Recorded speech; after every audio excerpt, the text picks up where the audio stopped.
I'm liking Stranger of Paradise Final Fantasy Origin way more than I thought I would, and that's not only because of main character Jack's obsession with killing Chaos. My mission is to kill Chaos. That's all I know. Looks like Chaos has been waiting for us. When are we gonna fight Chaos? Well, this monster hunting is a pain in the ass. Are you Chaos? Chaos. No. I am to become him. And who are you? We're here to kill Chaos.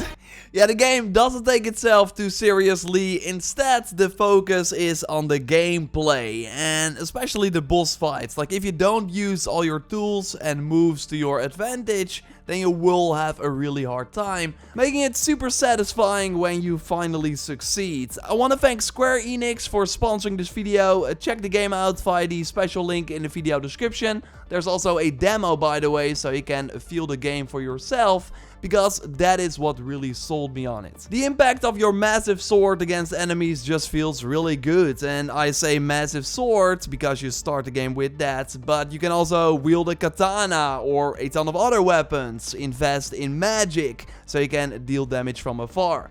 And with one press of the button, you can switch between these different playstyles. There are many jobs to choose from in true Final Fantasy fashion, and unlocking them happens insanely fast, just like leveling them up, so you can immediately start using these new playstyles whenever you want. If you prefer dual blades instead of giant heavy weapons, well then go for the duelist or the monk, who's more focused on gauntlets to quickly damage targets. Or you can be more of a knight with a sword and shield, or again a mage to cast the familiar Final Fantasy spells. And after killing enemies and getting XP, you can further upgrade each job and also unlock brand new jobs that combine different playstyles. There are 28 jobs in total, which is insane because they all have their own skill tree and special abilities. And again, because you're unlocking and upgrading them very rapidly, you will constantly be trying out different builds to see what works, which makes going through every level more exciting. How the game is set up is that you go from mission to mission with cutscenes and conversations in between. Each mission is in a distinct looking location with some nice points of interest.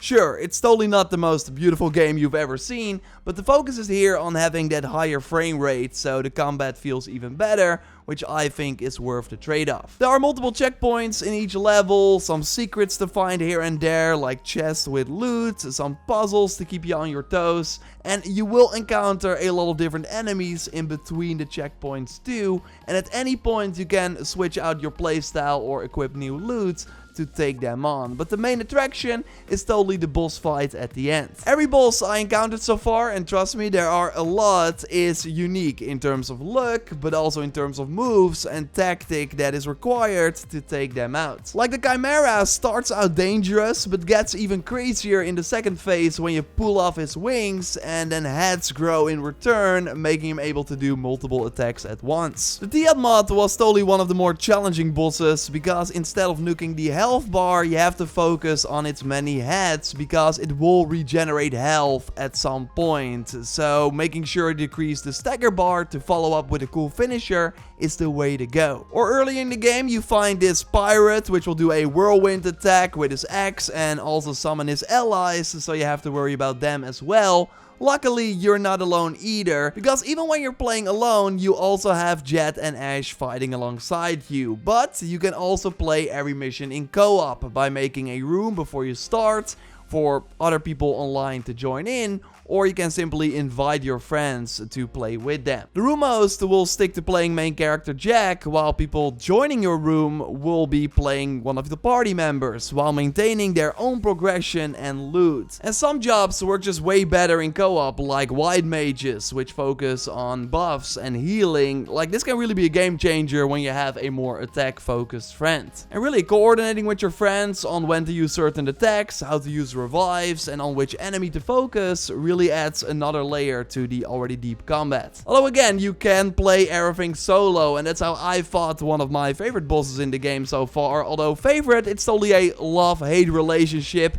but it does really highlight how deep the fighting system goes and how important it is that you use the special moves you learn at the start via a brief tutorial. It's namely really important to know when it's time to dodge an attack, when to block, which you can easily do with any weapon or a shield, and when it's time to use your soul shield.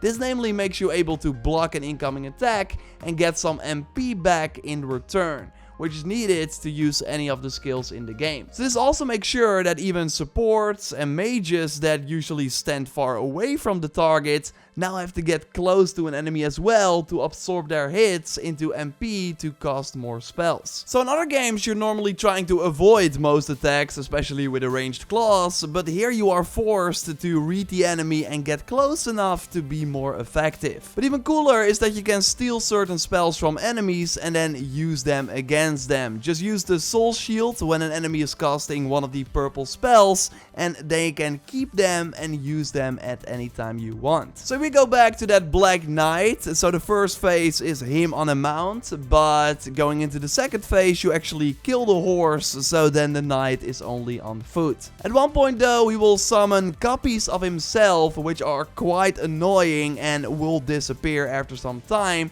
But if you steal his windstorm spell before that and then save it for the moment his copies are summoned, you can instantly take them out. So you do not have to worry about these clones anymore, and then bam, kill him and get some nice loot. Like, there are a ton of armor sets and weapons to earn. I actually like quite a lot of the armor sets you can get, and with one press of the button you equip your highest level gear, which is kind of nice. I again had way more fun with this game than I anticipated, so I totally recommend that you at least check out the demo if this sounds great. It is out on your platform of choice. You can also check out our stream of the game. I did co-op with Dennis. You can watch it by clicking on the screen. And of course subscribe for way more Final Fantasy content.